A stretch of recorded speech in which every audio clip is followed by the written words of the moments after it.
mensageiro de Deus para a igreja do Senhor. Não ouso dizer que nós somos boca de Deus, porque isso é muito profundo, tem um peso muito grande. Mas na bondade do Senhor, na graça dEle, na sua misericórdia que é infinita, no seu amor que é imensurável, eu quero trazer a palavra de Deus para os nossos corações. E que o Senhor fale aos nossos corações o que nós precisamos ouvir dele nesses últimos dias. A canção que o nosso irmão Eli cantou, Me Ajude a Melhorar, ela deve estar todos os dias nos nossos lábios, na nossa boca, né? Me ajude a melhorar. Sozinho eu não consigo, me ajude a melhorar. Nós precisamos melhorar. Ok. O tema é, em tempos de guerra, fortalecei-vos no Senhor. Qual é o tema? Em tempos de guerra, fortalecei-vos no Senhor. Estou felicitando essa igreja pelos 18 anos de trabalho espiritual da igreja nascendo na unção, cantando na unção, vivendo na unção, pregando na unção, orando na unção, dançando na unção, crescendo na unção e arrebatados através da unção. Então não é só crescendo. Nascemos na unção, vivemos na unção, andamos na unção, pregamos na unção, cantamos na unção, fazemos um trabalho que as irmãs fazem na unção, mesmo parecendo ser de caráter social, é na unção, e aí nós crescemos na unção. Essa igreja é a melhor dessa região, é a melhor. A segunda felicitação que eu quero entregar aos irmãos, essa igreja, é pela escolha do tema da festividade. Porque não é um tema ufanista. Também não é um tema triunfalista. Não é triunfalista. Também não é um tema revanchista. Aquele tema revanchista, né? Vocês vão me ver no palco e... vocês vão me ver no palco e vocês vão ficar... Não é um tema revanchista. Não, isso é bom. Não é um tema revanchista. Então já facilita para o pregador. Também não é um tema antropocentrista. Tema que o antropos, o homem é exaltado. Não houve nenhuma exaltação ao homem aqui. Todos os louvores foram endereçados a Ele, que é digno de toda honra, glória e louvor. Amém ou não amém? Amém? Mas escolheram um tema que exalta a suficiência de Deus. E por falar em suficiência de Deus, eu preciso me reportar quando o apóstolo Paulo escreve a carta aos Colossos, à igreja de Colossenses.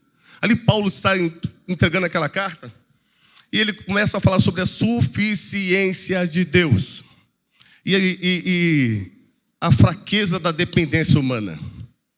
Paulo, quando escreve a carta aos Colossos, ele está dizendo: Epáfras, eu estou mandando essa carta para você, que foi meu companheiro de prisão, para que você domine, ou dê uma palavra à igreja de Epáfras, ou de Colossos, para que ela não viva na suficiência de homem. Porque havia um problema naquela igreja. Os falsos mestres tomaram conta, como nos nossos dias, falsos mestres se arvorando sobre a igreja, através de algo chamado podcast. Eu não tenho nada contra o podcast, não. Eu até participo de podcast. Mas a gente tem que ver quem são esses que vão no podcast e o que eles estão falando, se realmente retém a palavra da verdade. Então Paulo está falando assim com Epáfras: olha, cuidado com esses que estão trazendo coisas que não condiz, que não tem respaldo, que não é cristocêntrico, que é antropocêntrico, e que você precisa cuidar disso, porque senão você vai ter uma igreja devastada. E Epáfras, que era companheiro de Paulo na prisão, ele ouve essa palavra e ele começa a ensinar a igreja que Cristo é suficiente. Ouvi o pastor dizendo aqui que foram adquirir um terreno, né, de um valor acentuado, e já pagaram o valor desse terreno. Aí pensamos, mas como pagou o valor desse terreno num tempo tão recorde? Será que veio ajuda de fora, de longe, de algum outro lugar? A boa mão de Deus quem fez isso. Isso é suficiência de Deus, é depender de Deus. Tem crente aqui dependente de Deus? Tem? Tem alguém dependendo de Deus?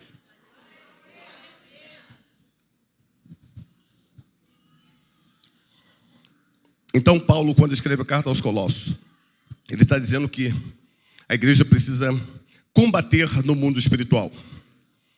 Mas também ele realça que a batalha só será vencida e conquistada se o Jeová Savaote, o Deus dos exércitos, nos fortalecer. Só venceremos se o Jeová Savaote estender suas mãos de poder sobre nós e dizer: vai, levanta-te, põe-te em pé, vai porque serei contigo. Levanta-te, ó filho do homem, serei contigo. Oh, Josué, seja forte, corajoso, não desanime. Aí nós vamos vencer. Então, deixa eu já fechar aqui o agradecimento e dizer que, pregando no tema, não é favor nenhum pregar no tema. Não é favor nenhum pregar no tema. Porque quando vocês escolheram esse tema, vocês escolheram com oração, sim ou não? Escolheram com oração, os irmãos oraram, o pastor orou, Deus direcionou, e não faria sentido algum eu chegar aqui e dizer: Deus me deu uma outra mensagem. Incabível. Eu chamo até isso de conflito de revelação. Depois de uma igreja orar e escolher um tema desse, pastor Ângelo, e aí eu chego aqui e digo: não, Deus, os irmãos me perdoem, mas Deus me deu uma mensagem no outro texto.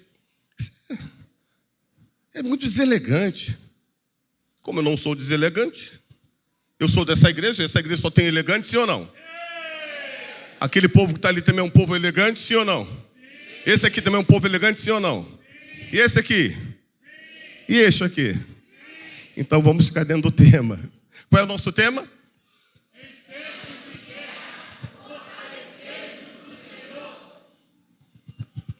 Então vamos à exposição da mensagem. Si kairos polemos, indianomusten in Kyrios. O que eu falei? Si, do sigma e o epsilon. Sigma. Si, kairos ou kairo é tempo. Em tempo, diga, em tempo de guerra. Fortalecei-vos no Senhor. Então, si kairos polemos, endunamusten em Kyrios. Eu juntei a preposição com Kyrio, que é Senhor. In é dentro, né? In é dentro.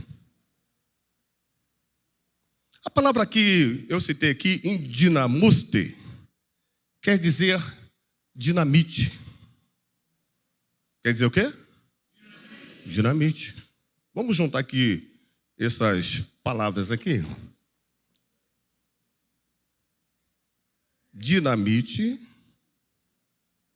dentro, e Kyrios, que quer dizer Senhor.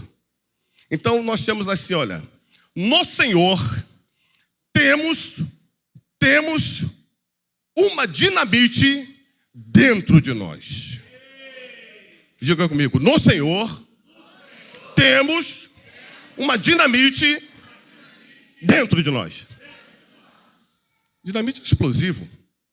Eu nunca vi dinamite. Dinamite é explosivo. E dinamite explosivo explode. Isso é óbvio. Então eu não posso entender uma dinamite que não explode. Uma dinamite que não tem pavio. E se tem pavio, o pavio fumega, a dinamite explode. Tem pavio? Pastor, eu tenho um pavio curto, mas peraí, tu tem dinamite? Se tiver dinamite e pavio curto, mesmo assim o pavio vai queimar e vai explodir a dinamite. Então, no Senhor, nós temos uma dinamite dentro de nós. Dentro de nós. Quando eu falo dentro, o dentro de nós tem alguns enquadramentos nessa língua que eu já principiei, falei, de forma incipiente, falei com vocês aqui. Emanuel quer dizer Deus dentro de nós. A palavra katoikel e a palavra paroikel, que são duas palavras gregas. O paroikel quer dizer alguém que passa por um lugar, mas não mora naquele lugar, e entra ali, mas sai repentinamente, vai embora. Ele é transeunte, ele é transitório, ele não fica. Mas a palavra katoikel quer dizer aquele que mora, que habita num determinado lugar. Dentro de nós tem o quê? Dinamite. Dentro de nós tem o quê? O katoikel, aquele que mora. O paroikel é aquele que passa, mas não para. Quando nós cantamos, tem alguns louvores que nós cantamos e tem dentro disso chamada licença poética. Aí fala assim, Espírito Santo, vem Espírito Santo, vem. O Espírito Santo já veio. Ele já está em você. Ele está dentro de nós. Ele não é um transeunte, ele não é um transitório, ele não é um paroikel, ele é um katoikel, está dentro de nós. Ele está intrínseco em nós, ele está dentro de nós. É o Espírito Santo. E um crente que tem o Espírito Santo é uma dinamite. Mas só explode na hora. É uma dinamite controlada. Não explode em qualquer lugar, só explode na hora certa. Há motivos para explodir. Há razões para dinamitar. Então a palavra katoikel quer dizer dentro de nós. E quando nós falamos dentro de nós, o katoikel, o que mora, nós nos reportamos ao Salmo 91, que diz assim, aquele que habita no esconderijo do Altíssimo, à sombra do Onipotente, ou no lugar secreto. Aquele que habita no lugar secreto, à sombra do Onipotente, descansará. E esse lugar secreto também é a residência. É o katoikel. É a residência. Mora. Então vamos lá. Se ele mora em mim, se ele mora em nós, se ele mora dentro de nós, o poder está contido em nós, está dentro de nós, e num tempo de guerra, fortalecidos pelo Senhor, nós vamos vencer esta batalha que nós estamos enfrentando. Agora deixa eu fazer mais uma colocação aqui importante. A primeira oração dessa frase, que é em tempos de guerra, né? Tem a preposição, tem o advérbio de tempo, tem outra preposição substantivo. E a segunda, que fala fortaleceres no Senhor, ela traz algo tão interessante. E esses dois termos que eu vou usar agora, o primeiro é polemos e o segundo é estasis, fala sobre dois tipos de guerra. Quantos tipos de guerra que eu falei? Quantos tipos? Dois. O primeiro é estasis e o segundo é polemos. O que é estasis? Estasis é uma guerra civil. É uma guerra que acontece dentro de nós. Não é o nosso caso aqui. Aqui as irmãs se dão bem com o departamento jovem se dá bem com os músicos, né? Os obreiros se dão bem com toda a igreja. Então nós não temos uma guerra civil. Então nós não vivemos esses estasis. Quando tem festa de departamento, todos os departamentos colaboram, sim ou não? Espera aí. Tem revelação aí? Quando tem festa de departamento das mulheres, aí você vê a animação toda, além das mulheres, os obreiros dizendo assim, eu vou também, eu estarei lá, estamos juntos, conta comigo. Não é assim que acontece? As irmãs não vão mentir. Olha o menear de cabeça aí. Sim. Então, mas essa guerra, o estasis não acontece, porque é a guerra civil. Mas falando de guerra dentro de nós temos alguns homens de Deus que passaram algumas guerras, conflitos internos, isso é muito natural. Davi, quando expressa no Salmo 42, ele está dizendo assim, que a minha alma clama, está angustiada, está sofrendo, está angustiada. Quando o profeta Elias se retira para dentro da caverna, ele diz assim, Senhor, eu já não quero mais viver, porque eu já vi de tudo e pode levar a minha alma. O profeta Elias também está angustiado, vivendo um período de guerra, de conflito pessoal, um conflito terrível. O próprio Jesus, quando está no Getsemane, ele também está dizendo, Pai, passa de mim esse cálice, se possível, passa de mim esse cálice. Então, todos nós temos essas guerras, esses conflitos. Quando nós lemos no capítulo 4 de Marcos, versículo 35, Jesus entrando no barco, chamando os discípulos para entrar no barco, eles entraram, depois de uma palestra, enfim, durante um bom período da manhã e tarde, eles entram no barco com Jesus, 4:35 de Marcos. Pode conferir. E Jesus diz assim, olha, nós vamos passar para o outro lado. Nós vamos sair daqui para lá. Está dizendo assim, nós vamos mudar o patamar. Nós vamos mudar a nossa condição de estar aqui e depois ir para lá. Nós vamos mudar. É necessária mudança. Tem que ter mudança. E mudança mexe com a gente. Sabe, mudança sacode o nosso interior. E eles saem do lado de cá para o lado de lá. Agora deixa eu falar uma coisa importante, grava bem isso. Só podemos sair do lado de cá para o lado de lá quando nós terminamos a tarefa que nos foi proposta do lado de cá. Não se pode ir para o lado de lá sem primeiro cumprir o que foi requisitado do lado de cá. Eles entram no barco. Só os discípulos. E você sabe que o texto, ele vai mostrando que ao longo da jornada houve alguns conflitos, problemas terríveis dentro daquele lago de Genezaré, que a princípio era o Quinerete, Genezaré, Tiberíades e por fim Mar da Galileia. Quando Jesus assume, muda o nome. Era Quinerete, era Genezaré.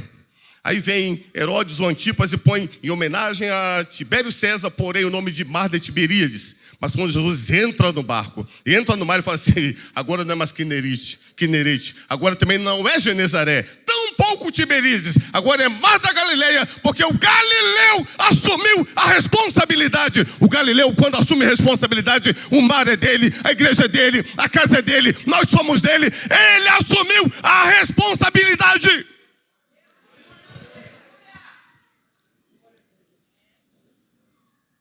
Quando Jesus coloca os pés, o nome da cidade muda. Quando ele chega do outro lado, ele muda a Gadara, muda o gadareno. Mas o interessante é que havia mais conflito dentro do barco do que fora do barco. Como assim, pastor? O que o texto relata que havia fora do barco? Ondas violentas, violentíssimas. E dentro do barco? Quem está dentro do barco? Pedro, Tiago, João, Bartolomeu, Simão Zelote. Se você estudar dentro da psicanálise a vida, a anamnese de cada um desses homens, você vai ver que tinha mais conflito dentro do barco do que fora. Mais conflito dentro do que fora. Todos eles traziam problemas.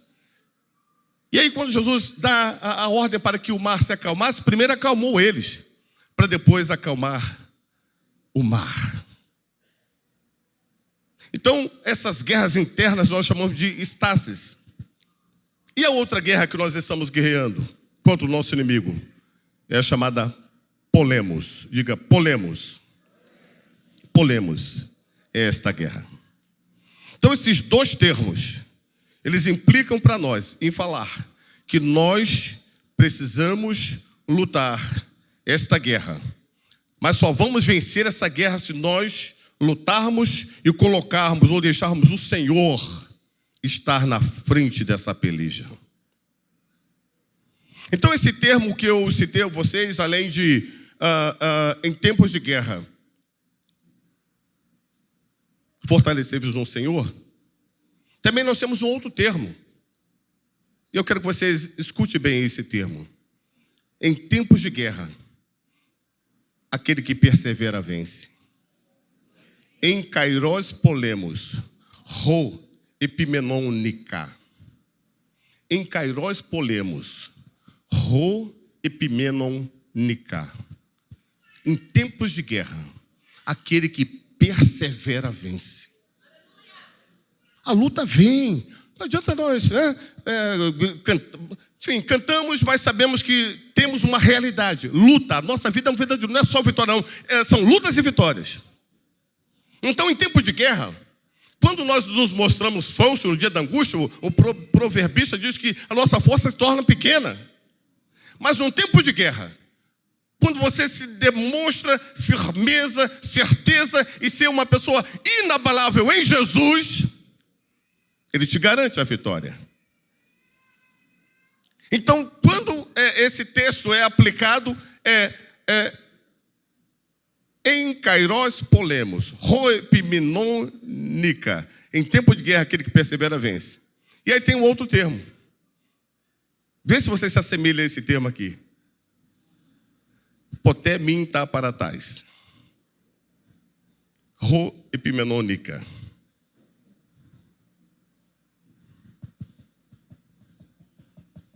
O que quer dizer isso, pastor?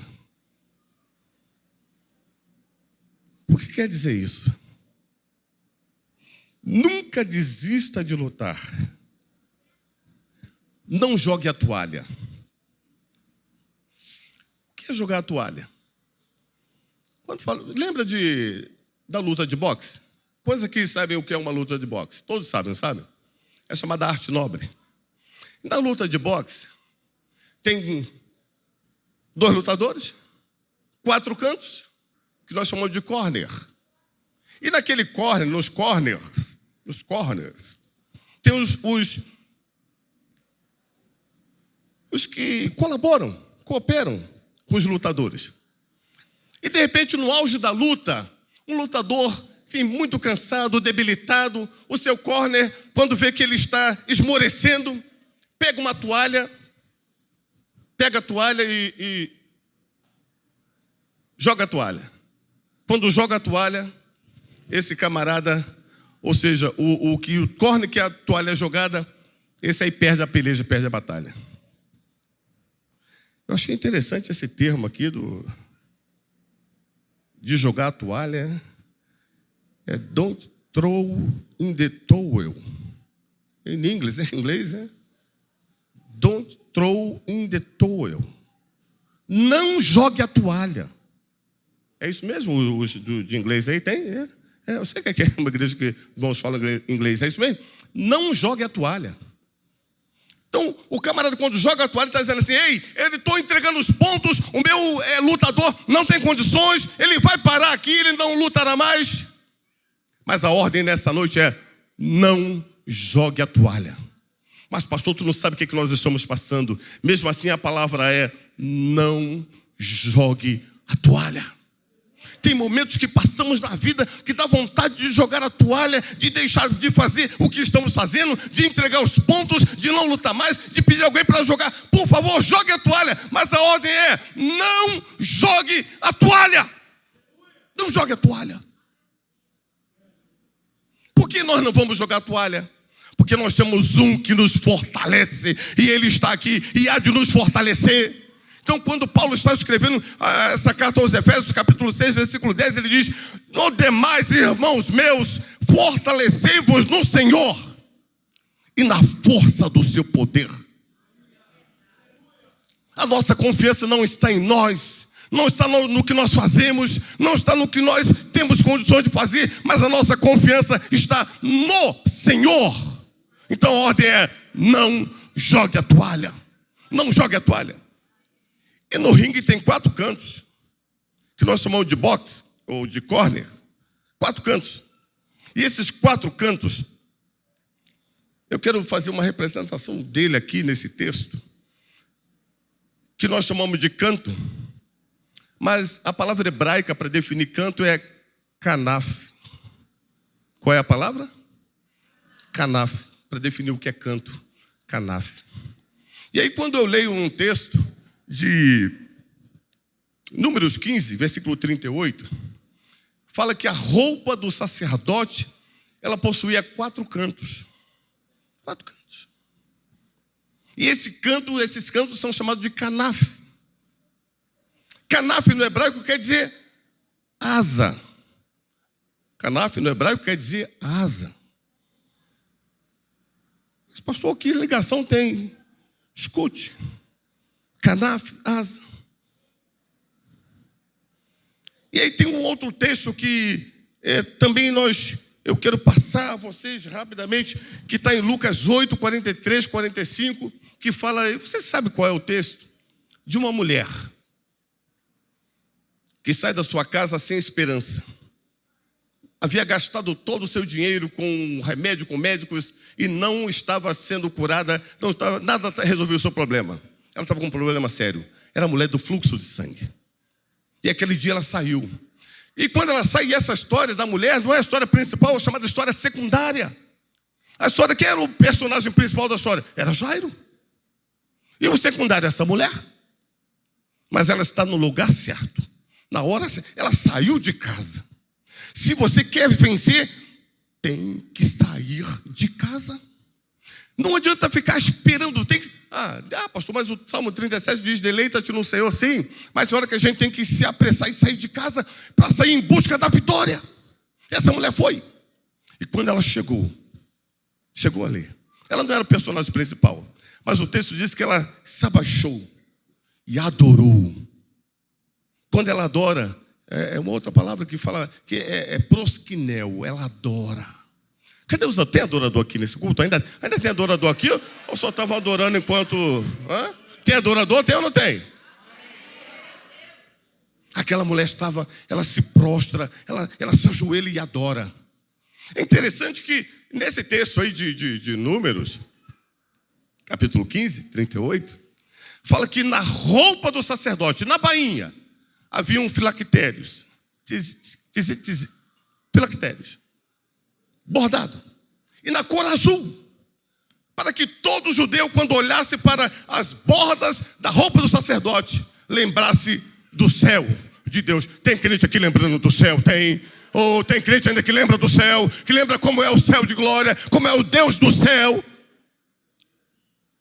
Então, quando a mulher chega, ela faz isso, ela se abaixa, se prostra e toca na orla do manto de Jesus, do vestido de Jesus. Toca na orla. Ela conhecia mandamento. E aí o texto de Malaquias, capítulo 4, versículo 2, diz assim: quando vier o sol da justiça, trará cura debaixo das suas asas. Malaquias escreveu isso? Escreveu. Quando o sol da justiça vier, trará cura debaixo das suas asas. Aí olha a conexão. A mulher está ali, no meio do caminho, não era principal, não tinha nome, era inominável.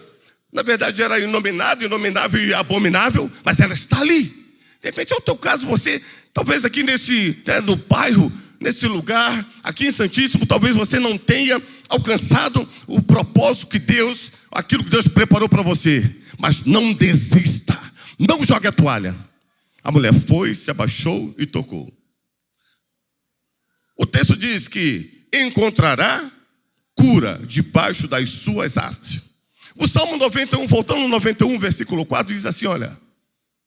O que diz o versículo 4 do Salmo 91?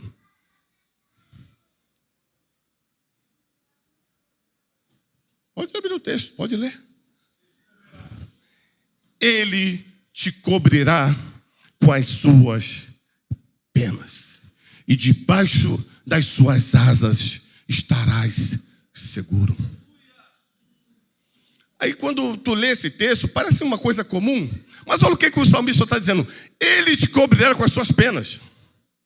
Sabe o que são essas penas? Ele te cobrirá com as suas penas. Suas asas. Suas asas. E debaixo das suas asas será seguro. Te cobrirá com suas penas. Pena aqui também significa a lei. Ela foi coberta pela lei. A lei cobriu-a. E é interessante que a mulher, quando se abaixa, o que sobrava da roupa talar para o chão eram 10 a 15 centímetros. 10 a 15 centímetros. E ela abaixa ali. Entre 10 e 15 centímetros. E sabe o que ela fez? Entre 10 e 15 centímetros, ela adorou. De quanto espaço tu precisa para adorar? Aquela mulher só precisou de 15 centímetros para adorar. Ela só precisou de 15 centímetros para adorar o Senhor. Não mais do que isso. E às vezes nós temos uma largueza de tempo para adorar e não adoramos. Um tempo imenso para adorar e não adoramos. Um tempo imenso para cantar e não cantamos. Mas a mulher só tinha 15 centímetros de palmo de espaço para entrar e adorar. Esses 15 centímetros nós reputamos como os 15 centímetros da graça de Deus. Porque ela alcançou graça naquele momento. Então a asa era o canto, ela entrou debaixo das asas e ela foi segura, foi guardada, foi protegida e foi curada. Então a palavra é: não desista de lutar. Não jogue a toalha. Don't throw in the towel. Não joga a toalha. Não joga a toalha. Se o propósito for nobre e a causa for justa, lute, porque Deus vai te dar vitória. Aí deixa eu fechar aqui o texto. Quando Senaqueribe invade Israel, e ele manda primeiro uma carta abusada, uma carta cheia de impropérios dizendo: ô Josafá, eu vou entrar, vou invadir, vou tomar, vou chegar arrebentando, destruindo, vou chegar e você não vai ter o que fazer, e eu vou chegar para tomar de vocês a cidade. A carta foi essa foi a carta, ó. E alguém entrega ao rei a carta: ó, rei, mandaram uma carta aí abusiva, abusada para nós. O que diz a carta? Que ele vai entrar, vai invadir, vai tomar a cidade e nós seremos escravos deles. Só que Israel e o rei falam assim: nós vamos orar, porque mediante essas afrontas e ameaças, nós vamos buscar a face e a presença do Senhor. E eles começaram a orar. E é interessante que na oração Deus levantou um profeta músico, um músico. Jaziel fala: olha, rei, não temas, porque Deus é conosco. Eles estão vindo da montanha de Seir, juntou os moabitas e os amonitas que nunca se deram, mas agora se ajuntaram para destruir-nos. E o rei falou: tá bom, vamos orar, vamos orar. A proposta é orar. E depois que nós orarmos, vamos ver o que Deus há de fazer. Tem coisas que só são resolvidas pela oração. Muitas vezes, o irmão Eli falou sobre milagre, né? E tem coisas que só são resolvidas pela oração.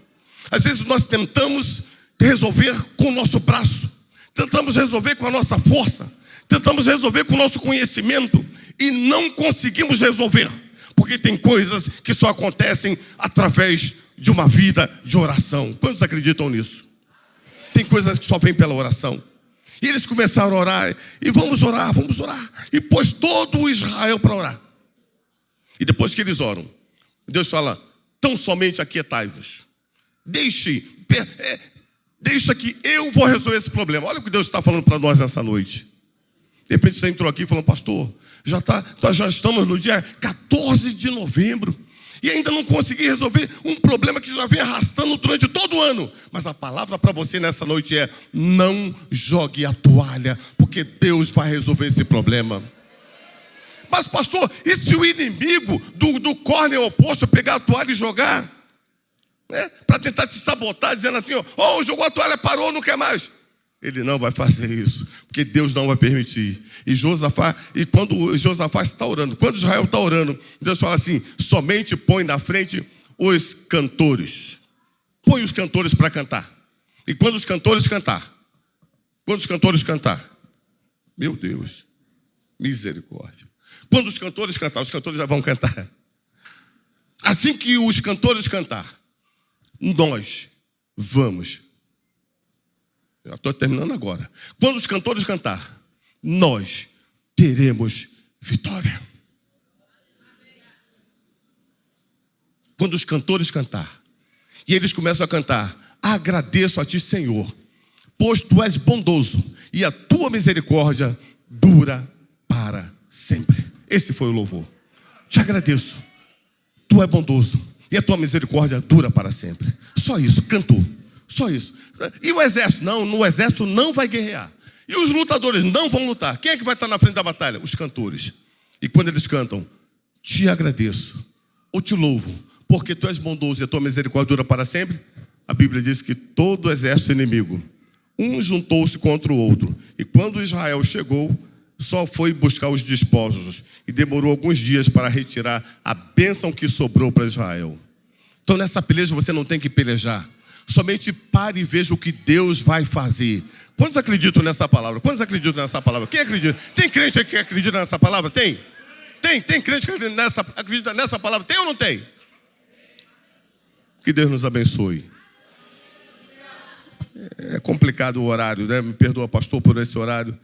Eu sei como é, a gente que lidera e é pastor sabe como é difícil, né? Estar em culto, principalmente semanal e com horário, né, enfim, semanal. Mas eu espero que Deus tenha falado conosco nesse lugar. Amém, amados? Deus abençoe, pastores, abençoe a igreja e que possamos voltar outras vezes para adorar a Deus com vocês e ser canal de Deus para as vossas vidas. Amém? Deus abençoe. Vamos adorar o Senhor.